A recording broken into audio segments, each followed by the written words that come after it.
রমজানে শাহজালাল বিমানবন্দরে সেবার নিশ্চয়তা ও যথাযথ ব্যবস্থা গ্রহণে এগিয়ে এসেছে কর্তৃপক্ষ।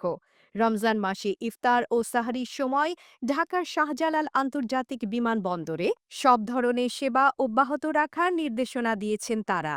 শনিবার ১ মার্চ রাতে বিমানবন্দরের নির্বাহী পরিচালক গ্রুপ ক্যাপ্টেন কামরুল ইসলাম জানান, রমজান মাসে যাত্রীদের নির্বিঘ্ন সেবা দিতে সংশ্লিষ্ট বিভাগের সমন্বয়ে বেশ কয়েকটি গুরুত্বপূর্ণ নির্দেশনা প্রদান করা হয়েছে।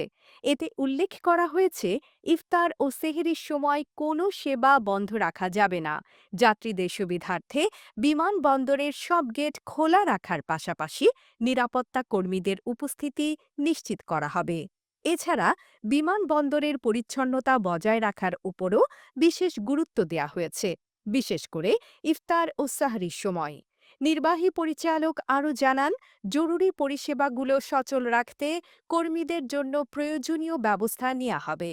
কর্মরত স্টাফদের জন্য ডিউটি ডেস্ক ও কাউন্টারে ইফতারের ব্যবস্থা রাখা হবে, যাতে সেবা প্রদান ব্যাহত না হয়। তিনি বলেন, আমাদের সম্মিলিত প্রচেষ্টার মাধ্যমে রমজান মাসে যাত্রীদের জন্য সর্বোচ্চ মানের সেবা নিশ্চিত করতে চাই। এই উদ্যোগগুলো রমজান মাসে যাত্রীদের জন্য একটি স্বাচ্ছন্দ্যময় অভিজ্ঞতা নিশ্চিত করবে।